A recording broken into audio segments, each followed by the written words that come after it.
everyone, and welcome to this special spoiler review episode of Geek Bites, brought to you by the Geek Buddies.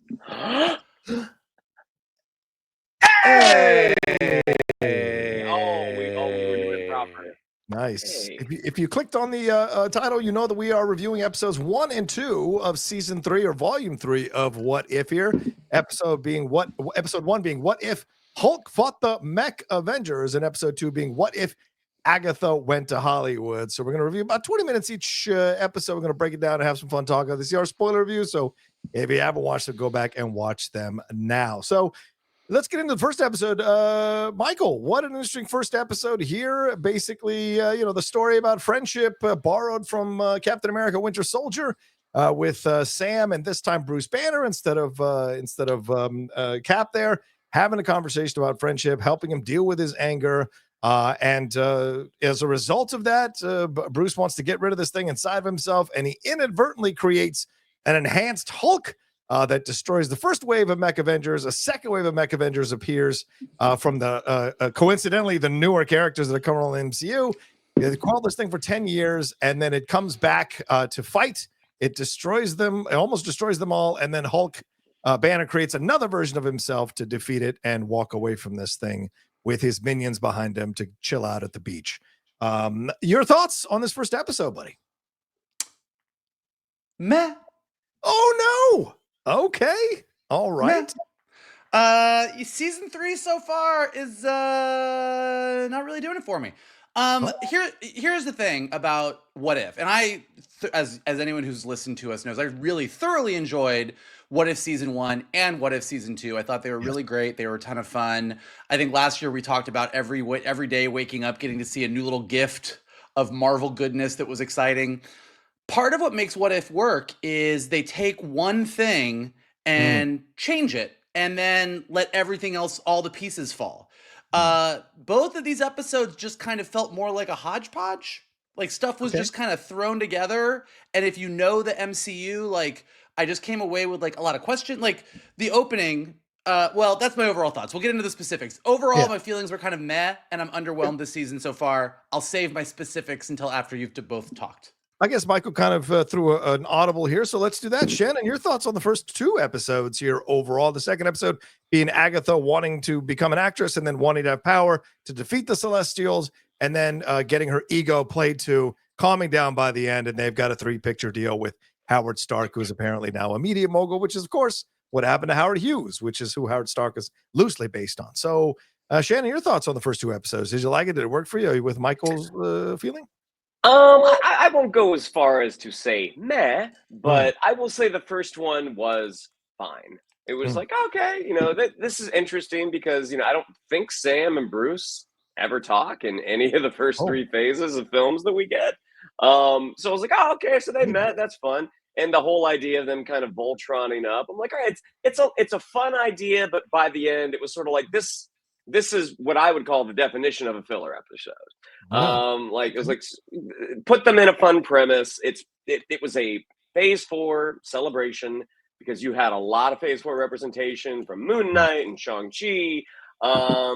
It was fine. Episode 2, I actually really enjoyed. I thought the idea of Agatha and Kingo having a diva off, I thought that was a lot of fun, and I thought this sort of exemplified the fun things that you can do with What If. I don't disagree with Mike that the basic concept, they didn't really follow it, but I thought it gave us a very, very fun. It gave us a very, very a fun story. And you could kind of see, like, I don't know when they started writing season 3, but I mean, you kind of got an idea of what they wanted to do with the Eternals and Celestials. That we'll see if those plans ever come to fruition on the big screen outside of Tiamat showing up in Brave New World. But I was probably a little warmer to it than Mikey, but not by much. Okay. I will say, I think I'm the reverse of you guys. I liked the first episode a lot. I enjoyed it. You know me, I'm a size queen. So you give me a bigger Hulk and I'm down. And I like the idea of 2 kaijus going at it. battling out there in the wilderness, and then the Mech Avengers becoming Voltron, getting even bigger, and all of that, and also the theme of friendship. This idea of like the anger inside of you, having somebody who's saying, "Listen, I want to be there for you. I want to talk you through it. I want to get you to a good place. I want to let you know you're not alone."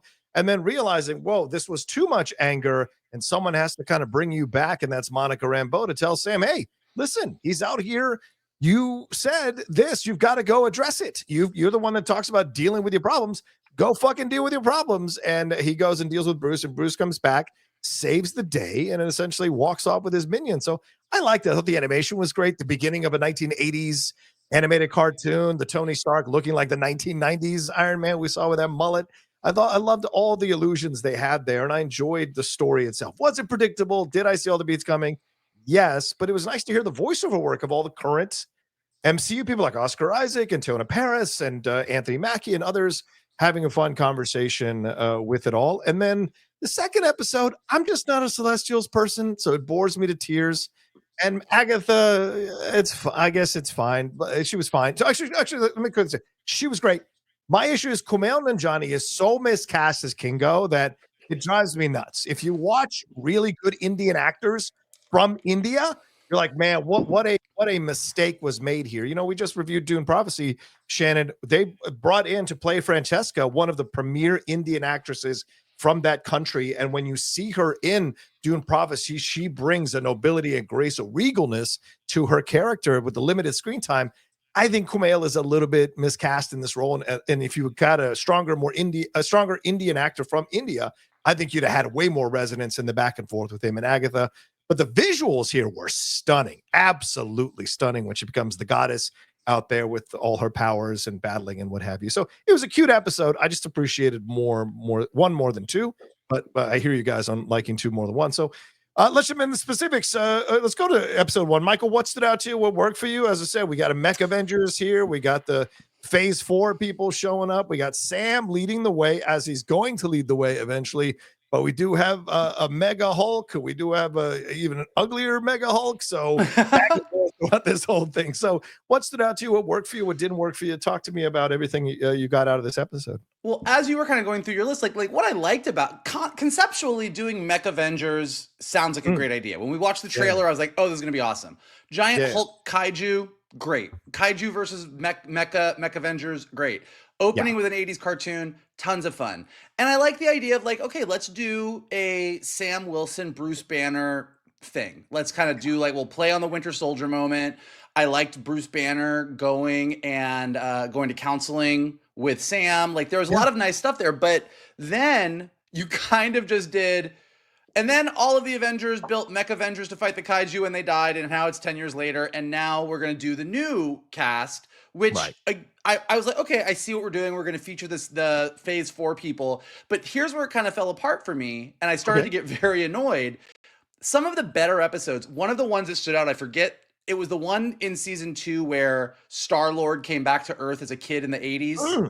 And so they put together the early Avengers team. So it was like Hank Pym and Annette Bening, Marvel, and like all these, and Bucky. And like, it was the kind of same thing. Like, look at this team. The big difference between that episode and this episode is that episode was built in a way that every single member of that team got a moment in a half hour. Like you had a great featured moment with Hank Pym. You had King T'Chaka did this awesome thing. Like Bucky was going to kill Star-Lord, but then decided not to. Every single character had a moment. Here, you had Shang-Chi and you had Moon Knight and you had Red Guardian. And Red Guardian got the most dialogue, but they kind of were just there to be like, look at our new Avengers. They didn't do anything. Like TEYONAH PARRIS got the most of it with the Monica Rambeau, and her and Sam having their relationship was nice. But like, if you're gonna do an episode that's about Sam and Bruce being really good friends and their friendship being torn apart and them coming together, that's a great idea. If you're gonna go, let's feature all of Phase 4. Let's do Shang-Chi and Moon Knight and Monica Rambeau and all of them together. Do it in a story that really gives each of them a chance to shine. Don't just put them there for window dressing, because it kind of ended up highlighting the issue with Phase 4 for me more than showing off the characters. It made you go, yeah, like we don't really know who any of these people are. It's been like 10 years, and we never have really gotten into these characters the way we got into the characters before. So I was just kind of left wanting. And then you got to the big mecha battle and you were like, okay, fine. like because I didn't care about the characters, I was sort of not engaged in the story. Like it was very filler.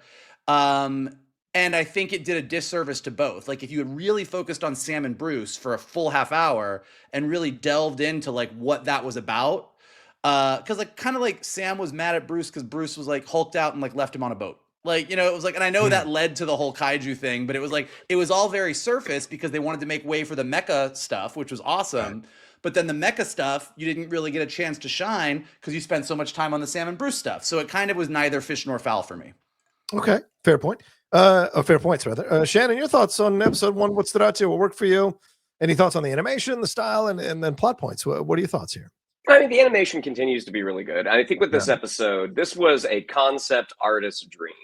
It's like, what does the Moon Knight mech look like? What does the Monica Rambeau mech look like? But I do agree with Vogel. Like it kind of starts and stops there. I mean, even when they form the Mighty Avenger at the end, like I love the fact that you could see what looked like enlarged 10 rings. Like, oh, that's putting it together. But like one of the cool things about Voltron is you saw how the 5 lions formed the bot, even though that the chest and the head is like, I don't think that's actually the dimensions and how it works. And if you had those toys, that's why Voltron looks super weird. It's because the arms and the legs, they were different sized lions. Yeah. With this, you don't actually see it. You see a lot of stuff moving around, and then there's a big robot, and it's like, so where's everybody?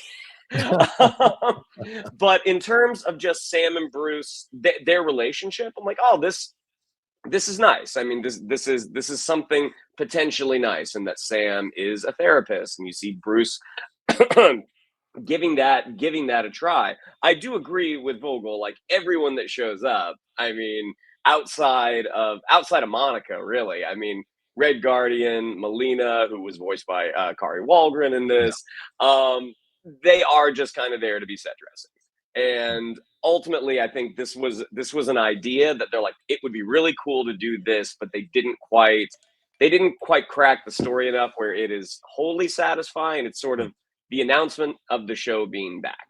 And based off of this, it's kind of like, is every season, especially with the first season, it was like, oh, here are these little adventures, little one-off adventures, and they kind of surprised us and like, oh, everything's coming together. Oh, this is great. I don't know if that's going to happen this time. I mean, it seems like they might be leaning into the Celestials again. But again, it was a perfectly fine episode. But I remember last year when we were watching season 2 and getting one episode as it led up to Christmas. This has a different feel. Again, perfectly fine episode, but you could see where they wanted to do something and didn't quite stick the landing. Yeah, we had Ruffalo, TEYONAH PARRIS, David Harbour, Sebastian Stan, SIMU LIU, Oscar Isaac. Those are the standard. Those are the voices from the live action with Anthony Mackie as well being a part of this thing. But yes, Kari Wahlgren, as you said, Brittany Adubumola, I hope I'm saying that right. She played Nakia. She voiced Nakia on this one. So I hear what you guys are saying. I think it was nice to see them. I think it was nice to hear them and their interactions and their banter and their back and forth and dealing with Sam. So for me, this worked. I think they were more than window dressing for me. I like them. They tried to fight. We saw Moon Knight with his scepter there trying to slice things open and everything like that. So they each got a chance to show what they could do in their mecha suits and what have you. If maybe the overall result when they came together wasn't quite as strong as people were hoping, I could totally understand that. But I did like seeing them all interact. The Alexei stuff got a little bit like, oh, in front of the head, you know, that gets a little tiresome at times when it's not mixed in with other stuff that's elevating the humor in those moments. So I thought that was a little strange, but everything else I thought in their interactions and their back and forths and when, especially when Sam was walking up to talk to Mega Hulk, there was a lot of people who were just like, there was a lot of them just going like, don't do this. No, we're going to shoot Sam. Stop. You know, everyone was getting their moment to try to stop him from doing this, but he went forward with it anyway. They had the eye-to-eye thing, which I thought was really cool. And then Hulk walks off, which I imagine is going to come back later, right? With all that, he's got an army now. How is he going to train them to follow him? Almost like Dark Knight Returns, right? With Batman beating the mutant and the mutant king and then taking over the mutant. So like I said, for me, it worked a little bit more, I think, than you guys are, or there's a thing, like there's a good test you do when you're writing a script, particularly when you're writing a script that has a bunch of characters in it, which is if you took out everybody's character name and you just read the dialogue, you should be able to read the dialogue and go, I know who said this. That's fair. And when you, to your point, and I kind of was watching and I ran it back at one point and listened to about a 3-minute stretch when they were all in the battle. Yeah. And Moon Knight was like, go this way. And Shang-Chi was like, we've got him on the run. Like, it was like every bit of dialogue, save for Red Guardian, was pretty much interchangeable. Like, I couldn't tell you what Moon Knight, Shang-Chi, or Nakia thought about anything that was happening in the episode. I know that they were like Nakia at one point was like, Bruce Banner sure made these things awesome. And I was like, cool. Like, so that, for me, that's like the big test is like, I want to like get like, and I think the fun of What If is really having these characters come to life in different settings. And so I'm glad you liked it. Like, it was enjoyable enough. But for me, that was the big thing. I was like, if you're going to put these characters in there, like, let's let them shine, not let them simmer. You make a good point. I mean, there is, I will say, push back a little bit. Mark Spector does get a one by Khonshu something. He does make a Khonshu reference in one of the lines. But yes, I hear what you're saying. You can't. Yeah. But again, it would be weird. It would be weird if Nakia was like, Wakanda, let's go. It would just be weird. So, but I hear your point. You want them to have distinctly, uniquely, lines that are uniquely them and lays the characters. So I get it. Shannon, anything more you want to say on this one? Because it seems like I think we've got our points across on this. I mean, I was also going to add the Khonshu name drop, but you got there first, Johnny, with the response that I kind of half expected as well. I will say there's like 3 or 4 Easter eggs before we leave this episode. We mentioned most of them already. There is an On Your Left comment, which of course is a reference to Winter Soldier, but the Astra Islands in the Marvel Comics, in the original Marvel Comics, Astra Islands is where Bruce Banner built his nuclear absorbitron. So I wonder if they're just presenting this to float the idea up there. Red Guardian mentions General Dreykov, which is of course who was in charge of the Red Room. And of course, Mega Hulk is supposed to be essentially Godzilla, right? Because he breathes the fire out, walks back into the ocean. So there's nice little references there. And of course, the 1980s cartoon being like GoBots and stuff. So that was cool to see. Voltron. Well, Voltron and listen to you. GoBots is Transformers. Sorry, Power Rangers, Voltron, or Transformers. Those were basically, you could make the reference if you wanted to with all 3 of those. Sure. All right, well, let's move on to episode 2. Let's hit some of these shots here. We do have, Howard Stark there with pretty good KATHRYN HAHN, animated KATHRYN HAHN there, looking pretty badass as she is an actress who is, we find out, is using Howard Stark to essentially create a big enough a platform to tempt Kingo to work with her so that she can get this power and defeat the Celestial and essentially become this massive goddess. We find out she's already taken the powers from all the Celestials. Kingo is the only one left. So Shannon, your thoughts on this episode? Did it work by the end? Them getting a 3-picture deal and being a star and making sequels. What are your thoughts on this? I mean, there was a lot of like little inside baseball stuff that was probably fun for us. Oh yeah, good point. Yeah. But anything in this sort of like, the heyday of Hollywood, like I like stuff that is set during this time. So this kind of like you've got steampunk and then you've got, something around like the 30s that works really well for me. Again, KATHRYN HAHN is a lot of fun. Love that Dominic Cooper came back to play Howard Stark and James DRC back as Jarvis. I thought he had a lot of fun stuff. Again, this was just one of those episodes that was just sort of cotton candy. Watching the blending of the old Hollywood musical with the big Bollywood musical numbers, bumping up against each other. As much as like I don't always love Kumail Nanjiani, I do think his portrayal of Kingo, he was there in Eternals to be the comic relief, and I think he does do that well. And this episode was really no different. I mean, I don't think it asked that much of him in terms of setting the story. I mean, even when he and Agatha are kind of trading blows back and forth, it's like there's never a real sense of danger. Yeah. Watching to know, like finding out that I was actually wondering, I'm like, I wonder if Agatha can absorb an Eternal's power, and then that question is quickly answered as they start to fight. So yeah, this one was just fun. I mean, this is an easy one to kind of have on in the background. They did have some very funny jokes in it, I thought, even though it didn't, really serve the what if model the way that previous episodes have. Like when we got the 80s Avengers, or when we got T'Challa, Star-Lord.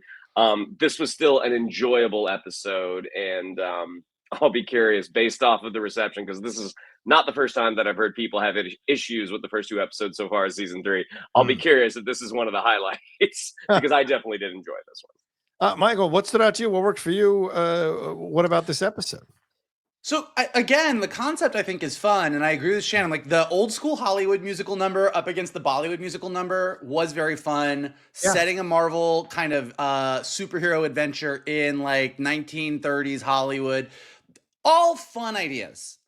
Where this really just started, and I will actually also say, like, especially even the picture that you put up of the 4 of them a few seconds ago, the character animation in this episode was spectacular. Like, well, I like the what if style, but sometimes with the sort of toon shaded CG, sometimes expressions can feel a little not as broad as you want them to. They're not quite as expressive, but you're like, oh, so that's the style, I get it. This, across the board, the animation and the character acting in the faces was really, really, really top notch. It's really in the nerdy Marvel details that I started to get annoyed by all of this. So, like, okay, so Agatha knows about the Eternals, and Agatha knows that there's a Celestial in the middle of the planet. Great. And she wants to use her magic to get that power, and she needs to do it in Hollywood. Great. The fact that and everything we know of Agatha, having just watched Agatha all along, is she's a villain. She straight up kills people. So why she sucked up all of the Celestials and then hid them away somewhere and didn't kill them, right off the bat, I was like, that doesn't really feel like, okay, I guess we're not gonna kill the Celestials. So, are the Eternals. Okay. But then also, the whole point of the Eternals movie is that the Eternals don't know that they are basically robots, don't know that there is a giant Celestial in the middle of the planet, and don't know until they all find out about it later on that thing is going to explode and kill everybody. So Kingo showing up in the 1930s, having all of this information, and them never saying, oh, here's when they actually found it out in this timeline. It was like, okay.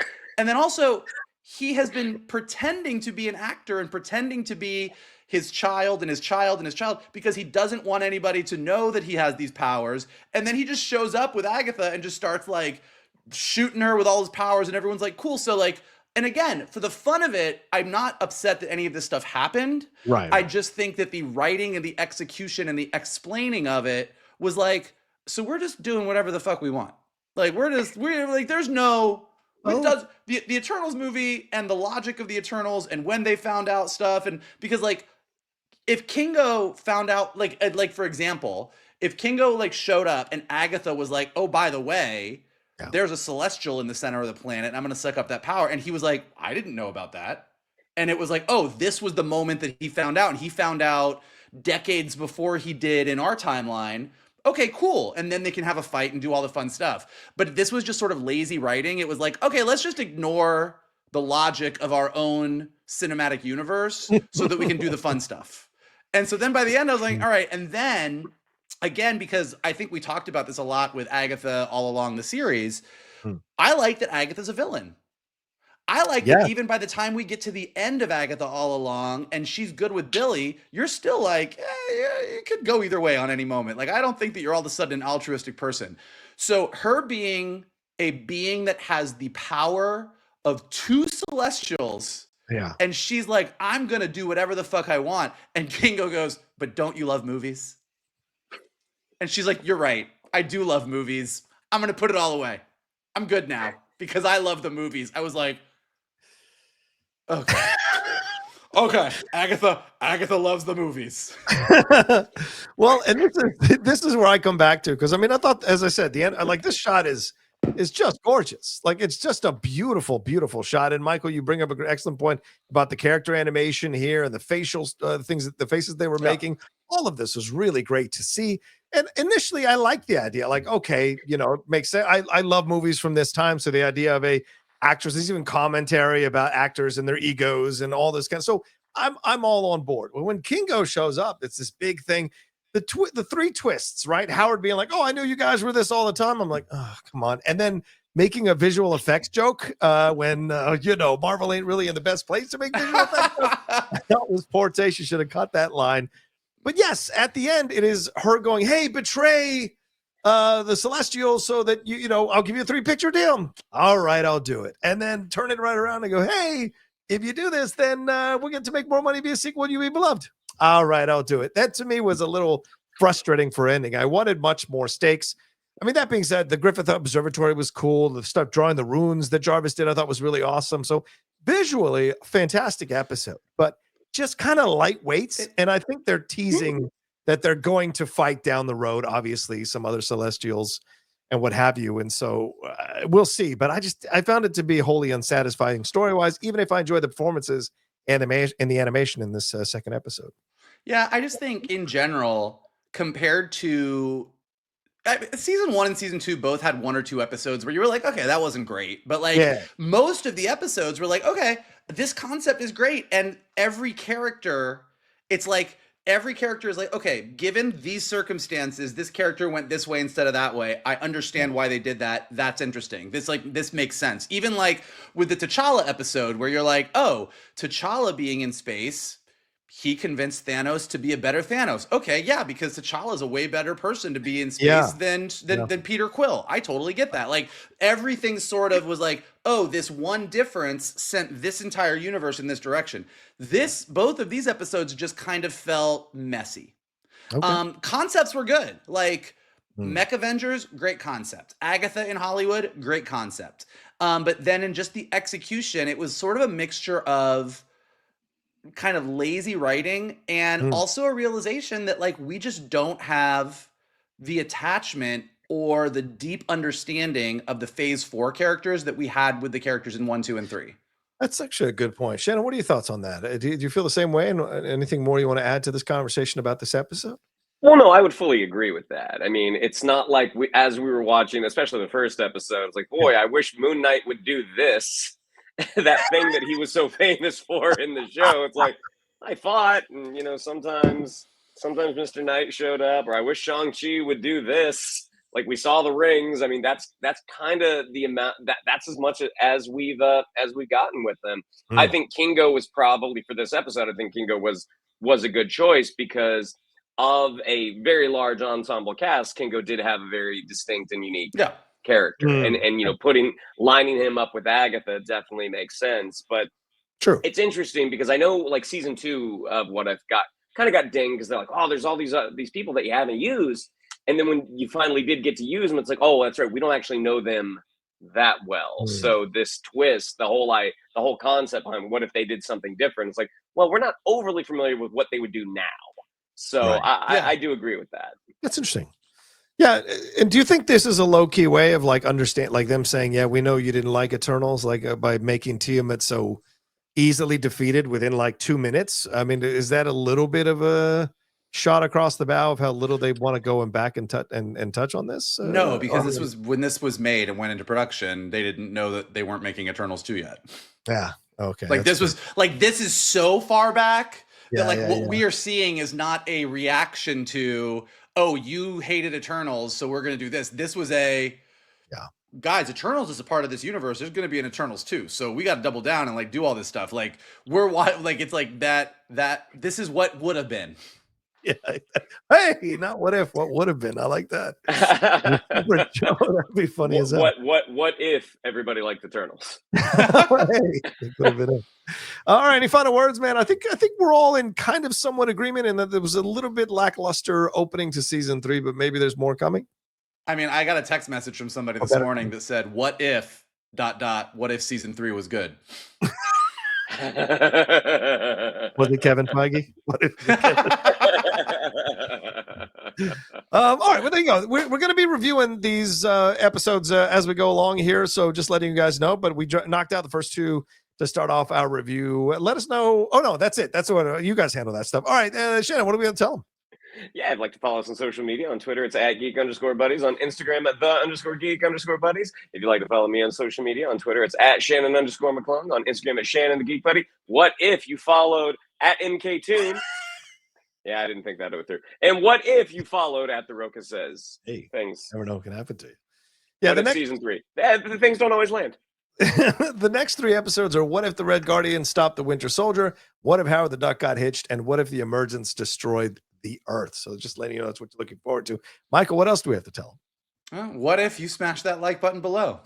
What if you checked out Johnny's Outlaw Nation page to see all the amazing content he's got there? What if you left your comments below and told us what you thought about What If? And what if you were listening to us on a podcast and you left us some stars and some comments that we went up in the rankings? Or what if you shared this with your friends and told them to hang out with your buddies, the Geek Buddies? You could do any of those things. It's a big, wide world. Who knows what's going to happen? What if it would lead to a great Christmas? There you go. Thank you all so much for hanging out with us. We love you madly, and we'll talk to you next time down the road with another brand new episode of Geek Bites and spoiler review of What If Volume 3 here on the Geek Buddies!